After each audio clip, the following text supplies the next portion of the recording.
Coach, just kind of take us through your thinking there, end of the game, 3rd and 4th and 2. Foreman is having a hell of a day, and you give it back-to-back times to Swoops. What was your thinking on that play? Yeah, I just went back to the success we had early in the game with it, and we got a lot of belief and confidence in that package and utilize it for what it is. And, that's what we felt confidence in. Brian? I know you don't worry about what is said or anything, but when a guy like Tim Brando is on the national broadcast saying that's a decision that can get a coach fired, I mean, does things like that even enter into your thought process of, hey, we got a guy with 341, let's keep feeding him? Yeah, no, it doesn't. I didn't even know he made a comment, so it shows you how much I care about that. And what my job is to do is to put us in situations to have success and to set our kids up for success and score the amount of points that we did on Saturday and produce the amount of yards that we did on Saturday and continue to grow and develop our offense and our kids. And that's my number one concern is all of our kids right here at the University of Texas. Middle.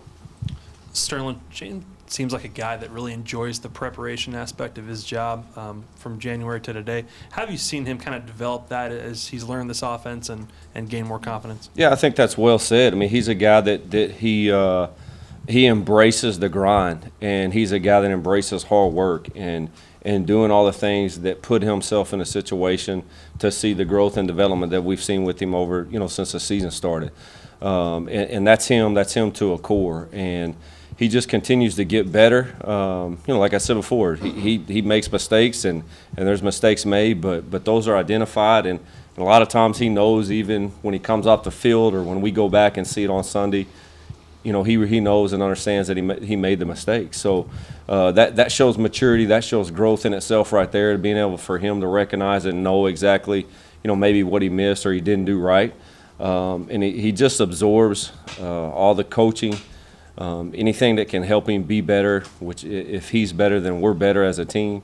So he just embraces that, and it's just about steady development and growth, with him and the direction he wants to go, and obviously we want to take him.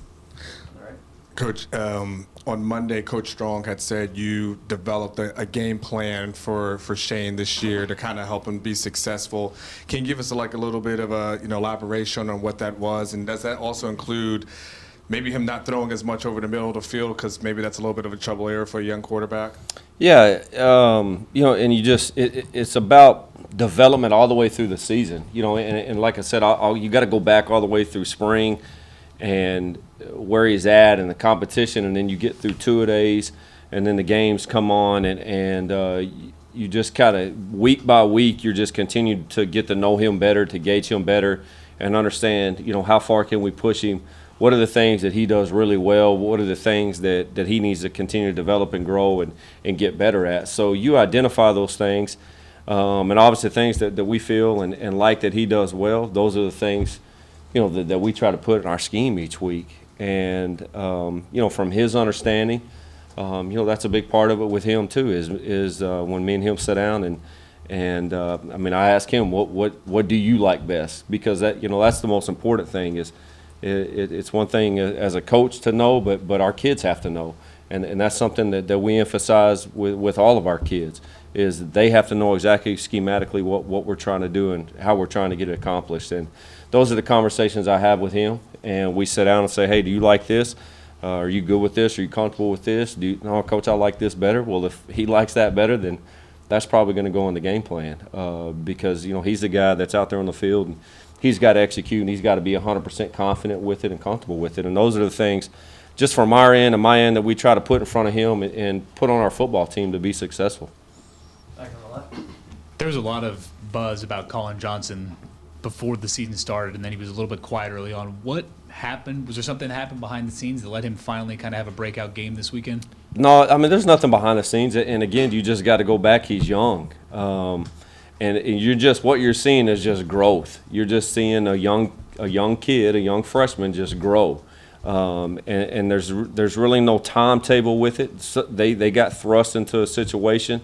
So you're just trying to groom them and trying to put them in situations to be successful, trying to bring them along, trying to get success out of our older guys and get our older guys to bring those young kids along as well. And that's what showed up about Colin. You know, because I won't use the word that it's late in the season for him because he's so young that, you know, he's about on time for what we want those young guys to do. And he's a kid that similar to very like Shane. I mean, he embraces work. He embraces being better and wanting to be a great player and doing all the little things. So those are things that he does and has done since he's gotten here. And then you just get the mind to slow down a little bit about what we're doing on offense and the understanding of everything and how he's supposed to play and where he's supposed to be using his tool belt and his fundamentals and his technique. And those are things that we're just seeing now as they're kind of settling in on him, and he feels a lot more comfortable and a lot more confident in himself. Up front here, Danny. What are the things that Armonte does Monday through Friday that has led to his success on Saturday? Just continue to work. You know, Coach Williams has done a really good job with him, continuing to bring him along each and every week. Those guys as a core, the thing I like about those guys as a core is they push each other.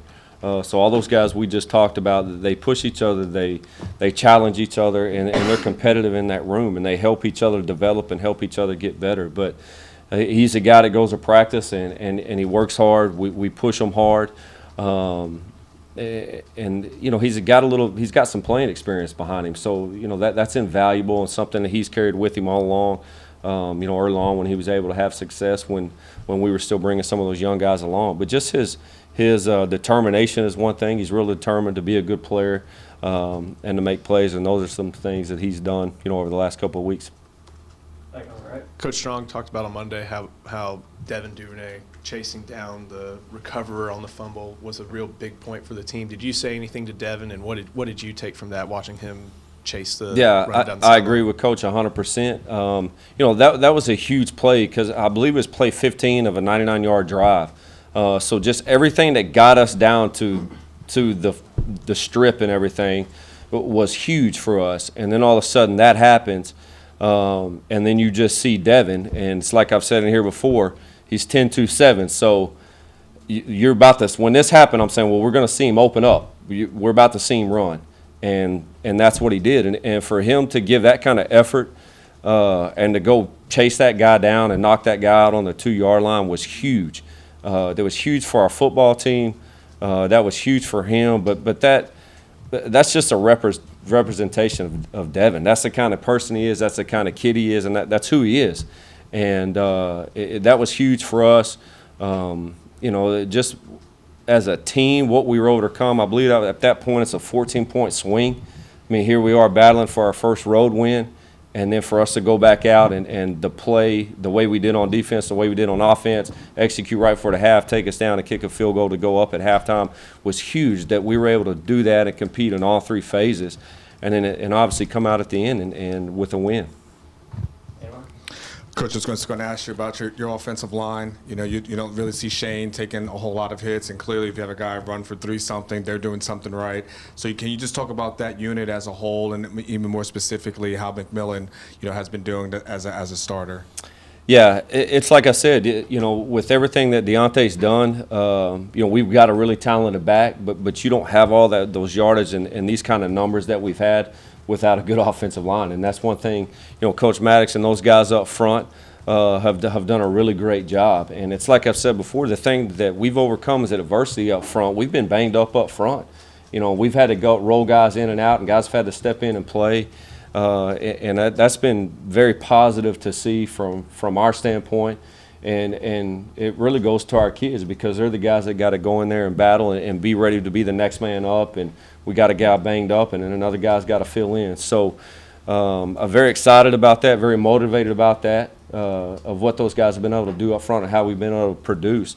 If you're just talking individually about Jake, again, you know, I spoke about him last week, just how he is and who he is as a person, and that's what sets him up to be successful and do the things that he has done.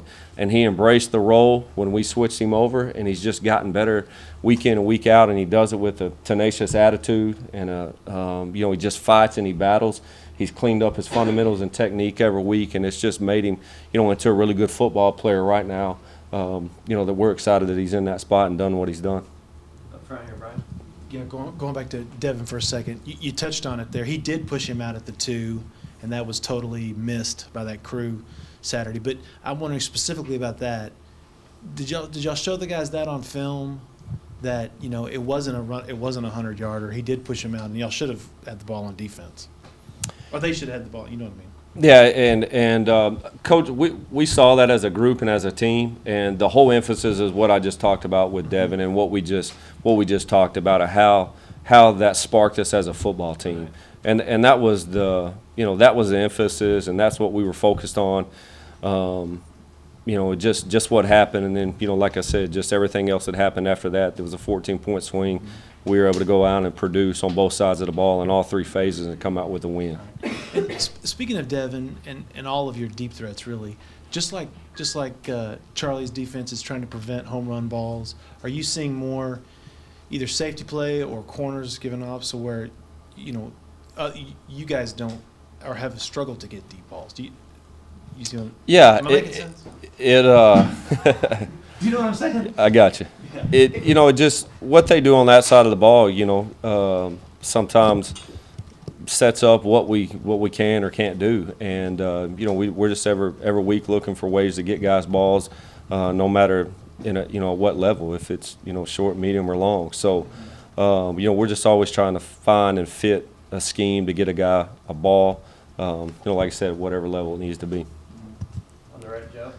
He's a guy, he caught that pass on Saturday, but it was wiped out because of the penalty. But Caleb Blewett's been a guy who's been blocking all year. And have you seen him do a very good job, and what's his impact on the offense been? Yeah, he did a really good job. I believe he graded out around 90% for this past Saturday. And he's just physical. He's strong. He's able to set the edge for us, come downhill on people. And helps us, obviously, in our run game and our pass game as well. And he's, he's a guy that we're real excited about. That we want to continue to work and continue to get better in these last few games that we got. As we want his development to just continue to get better and him continue to be physical.